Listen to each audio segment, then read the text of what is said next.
தமிழ்நாட்டுல இப்ப எஸ்ஐஆர் எனப்படும் வாக்காளர் சிறப்பு தீவிர திருத்தம் நடந்துகிட்டு இருக்கு. தேர்தல் ஆணையம் நம்ம வாக்காளர் அடையாளத்தை வெரிஃபை பண்ற இந்த முறையில இதுக்கு முன்னாடி தேர்தல்ல ஓட்டு போட்டவங்க, ஓட்டர் ஐடி வாங்கிட்டு இன்னும் ஓட்டு போடாதவங்க, இன்னும் ஓட்டர் ஐடியே வாங்காதவங்க, வெளிநாட்டுல இருக்கிற இந்திய மக்கள் என எல்லாரும் கலந்துகிட்டு நம்ம வாக்குரிமையை நிலைநாட்டணும். தேர்தல் வரவிருக்கிற நேரத்துல 18 வயதை தாண்டி இன்னும் ஓட்டர் ஐடி அப்ளை பண்ணாதவங்க, முதல் தலைமுறை வாக்காளர்கள் எல்லோரும் கண்டிப்பா இந்த எஸ்ஐஆர்ல பங்கேற்கணும். இது 2 முறையில நடைபெறுது. ஒன்னு, தேர்தல் ஆணையத்தோட BLO நேரடியா நம்ம வீட்டுக்கு வந்து இந்த பிரிவுல வரவங்களுக்கு முறையான படிவம் கொடுப்பாங்க.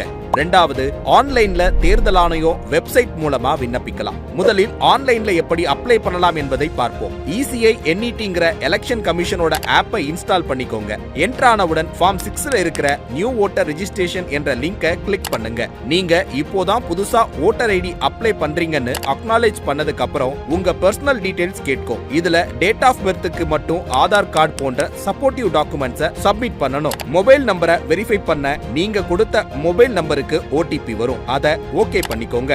போட்டோஸ், சிக்னேச்சர் எல்லாம் ஃபில் பண்ணி சப்மிட் பண்ணதுக்கு அப்புறம் உங்களுக்கு ஒரு ரெஜிஸ்ட்ரேஷன் நம்பர் வரும். உங்க அப்ளிகேஷனோட அடுத்தடுத்த அப்டேட்ஸை நீங்க அதுல பாத்துக்கலாம். விரைவில் ஓட்டர் ஐடியை இந்த ஆப்ல இருந்து டவுன்லோட் பண்ணிக்கலாம். புதிய வாக்காளரான நீங்கள் ஃபார்ம் 6ஐ பூர்த்தி செய்து கொடுக்கும் போது டிக்ளரேஷன் ஃபார்மை கட்டாயம் இணைக்க வேண்டும். இந்த 5 பிரிவுகளில் ஏதேனும் ஒன்றை டிக் செய்து உரிய ஆவணங்களை கட்டாயம் இணைக்க தவறாதீர்கள்.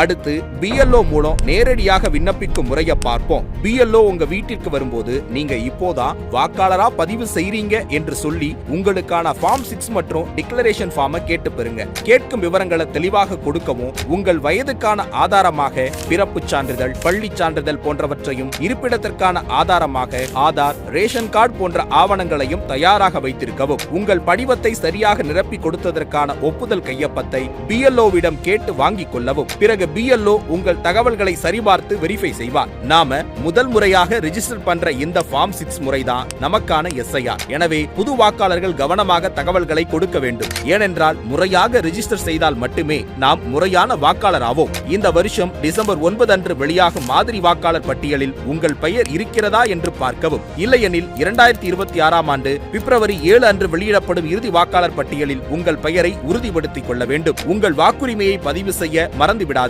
நீங்கள் பதிவு செய்யும் நேரம் வரை நீங்கள் வாக்காளர் இல்லை. எனவே இன்றே உங்கள் வாக்குரிமையை பதிவு செய்யுங்கள்.